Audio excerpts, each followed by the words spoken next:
আমি আব্দুল আলিম। আমি লেখাপড়া করছি প্রেসিডেন্সি ইউনিভার্সিটি গুলশান 2 ঢাকা এবং আমি সিভিল ইঞ্জিনিয়ারিং ডিপার্টমেন্টের একজন স্টুডেন্ট এবং আমি স্মরণ করছি আমার টিচারদেরকে। আমি আজ আপনাদের দেখাবো অটোক্যাড 2017 সফটওয়্যারটি কিভাবে রান করতে হয় এবং এমনকি সফটওয়্যারের টুলবারগুলো কিভাবে সাজাতে হয় এবং আপনাদের দেখাবো অটোক্যাড 2070 সফটওয়্যার কিভাবে পেজ সেটআপ করতে হয়। আমি প্রথমে সফটওয়্যারটি রান করি। আমি এটা পূর্বে থেকে রান করে রেখেছি, আমার টাস্ক বারে এটা আছে। আপনারা দেখতে পাচ্ছেন অটোক্যাড 2017 সফটওয়্যারটি আমার কম্পিউটারে শো করেছে। এখানে গিয়ে নিউ ড্রয়িং নামে একটি অপশন পাবেন। এখানে আপনি মাউসের লেফট বাটনটি ক্লিক করবেন।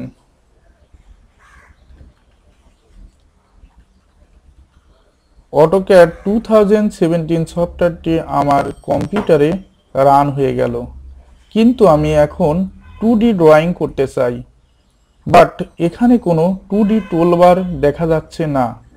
তাই আমি আপনারা মনে রাখবেন, ঠিক এখানে গিয়ে মাউসের লেফট বাটনটি ক্লিক করবেন, গিয়ে বটমে সর্বোচ্চ নিচের দিকে শো মেনু বার নামে একটি অপশন পাবেন। এটা আপনি মাউসের লেফট বাটন ক্লিক করবেন।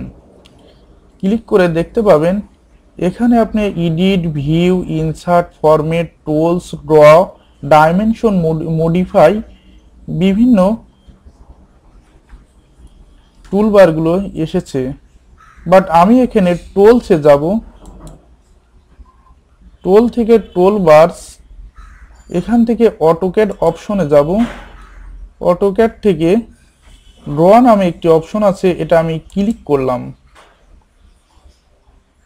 এই যে আপনারা দেখতে পাচ্ছেন এই টুলবারগুলো আমার কম্পিউটারে শো করেছে। এখন আমি এখানে পুনরায় গিয়ে টুলবার অটোক্যাড নামে এই অপশনে যেতে পারি, অথবা আমি এখানে গিয়ে মাউসের রাইট বাটন ক্লিক করলে অনুরূপভাবে এই অপশনটি চলে এসেছে। এখন আমি মডিফাই এখানে ক্লিক করলাম। ক্লিক করে আপনারা দেখতে পাচ্ছেন এই টুলবারগুলো আবার চলে এসেছে। আবার এখানে রাইট বাটন ক্লিক করলাম, আপনারা দেখতে পাচ্ছেন পুনরায় এটা চলে আসলো। এখন আমি ডাইমেনশনে ক্লিক করলাম। দেখতে পাচ্ছেন ডাইমেনশন নামে একটা অপশন আসছে।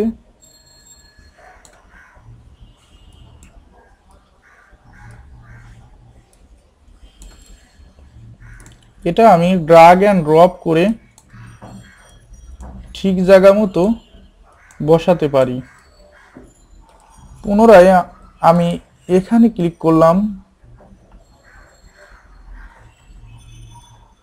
আমি লেয়ারে ক্লিক করব। এখন আপনারা দেখতে পাচ্ছেন লেয়ার অপশনটি আমার কম্পিউটারে শো করছে।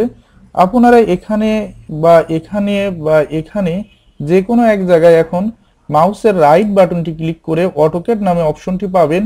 তারপরে আপনারা এটাতে যে টুলবার আপনার কম্পিউটারে স্ক্রিনে শো করাতে চান ঠিক সেটাই চলে আসবে। আমি এখন লেয়ার 2 তে ক্লিক করলাম। এই যে এটা চলে আসলো। এটা আমি ড্র্যাগ অ্যান্ড ড্রপ করে আমার ইচ্ছে মতো যে কোনো লোকেশনে আমি এটা বসাতে পারি। এখন আপনাদের দেখাবো আমি অটোক্যাড 2017 সফটওয়্যারটি কিভাবে পেজ সেটআপ করতে হয়। পেজ সেটআপ করার জন্য আমি প্রথমে এই ফরম্যাট অপশনে গিয়ে মাউসের লেফট বাটন ক্লিক করলাম।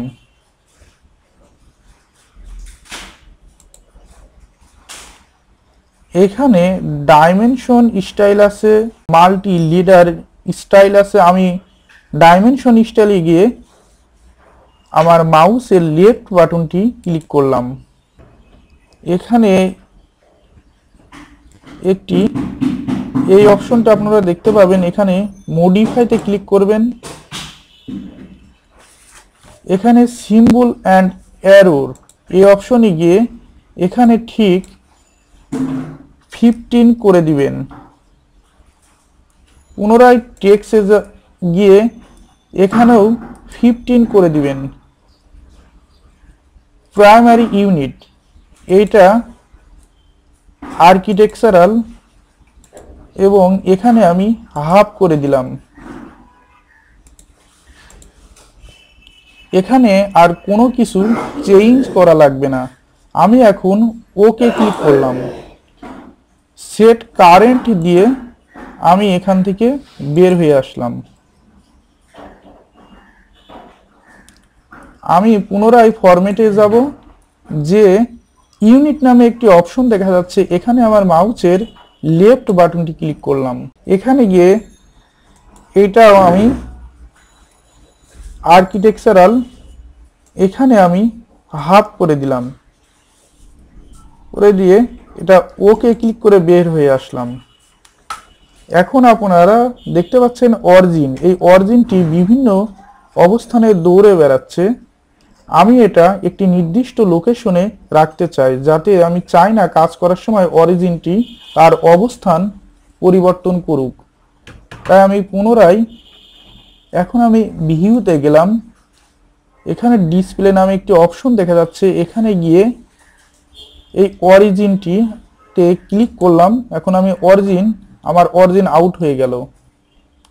আমার স্ক্রিনে এখান থেকে গ্রিড বারগুলোকে উঠাই দিতে চাই, তাই আমি এখানে শুধু আমার মাউসের এটা গ্রিড বার অন আছে, আমি এই গ্রিডটি অফ করে দেব। লেফট বাটন ক্লিক করলাম। এখন আমি দেখি আমার পেজ সেটআপটি কেমন হয়েছে। আমি ভিউতে গিয়ে জুম অপশনে এই জুম আউট করে দিতে পারি।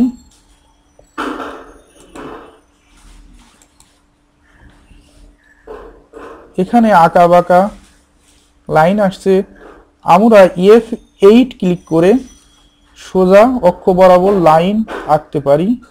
আমি এখানে 10 ফিট লিখে ইন্টার ক্লিক করলাম।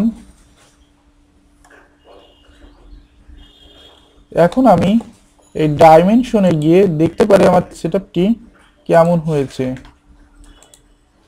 আপনারা দেখতে পাচ্ছেন পেজ সেটআপটি আমার হয়ে গেছে। এটা 10 ফিট শো করেছে ঠিক মতো।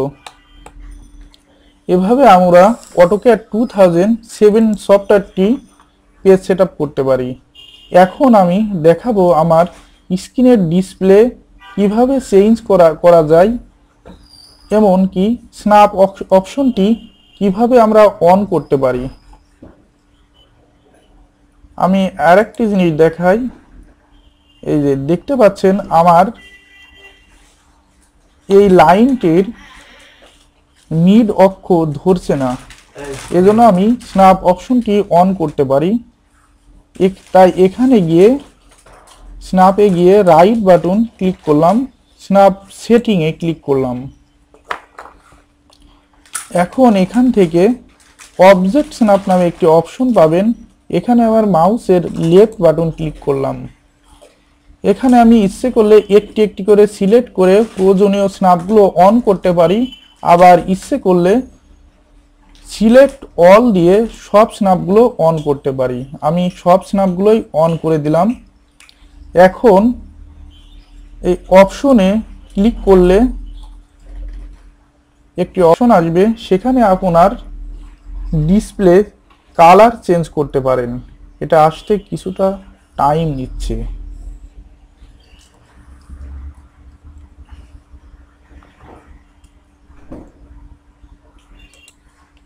আপনারা দেখতে পাচ্ছেন এটা চলে এসেছে।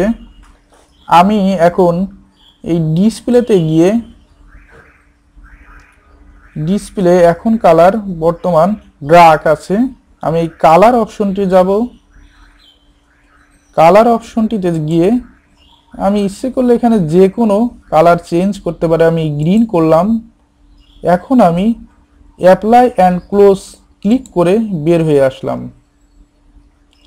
পুনরায় আমি এখান থেকে আমার মাউসের কার্সর বা বিভিন্ন 3D মডেলিং, ইউজার প্রিফারেন্স, এখানে যে কোনো অপশনে গিয়ে আমি এখানে ডিসপ্লে আদার সব এই অপশনতে গিয়ে আমার ইচ্ছে মতো আমি কাজ করতে পারি। এই যে পয়েন্টারটি এটা অনেক বড় হবে, যেটা সেটাই থাক। এখানে আমি ওকে ক্লিক করে বের হয়ে আসতে পারি। ওকে, আপনারা দেখতে পাচ্ছেন আমার ডিসপ্লে কালার চেঞ্জ হয়ে গেছে। আবার আমি ইচ্ছে করলে ঠিক স্ন্যাপ অপশনে গিয়ে এখানে রাইট বাটন ক্লিক করে স্ন্যাপ সেটিংয়ে গিয়ে এখানে অপশনে গিয়ে ডিসপ্লেতে গিয়ে কালারে গিয়ে আবার আমি পুনরায় ড্র্যাগ করে দিতে পারি। Apply and close.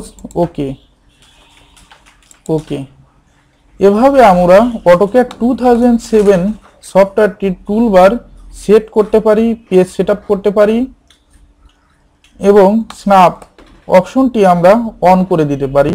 এখন আপনারা দেখবেন স্ন্যাপটি এই যে মিড অক্ষ ধরেছে। ঠিক আছে বন্ধুরা।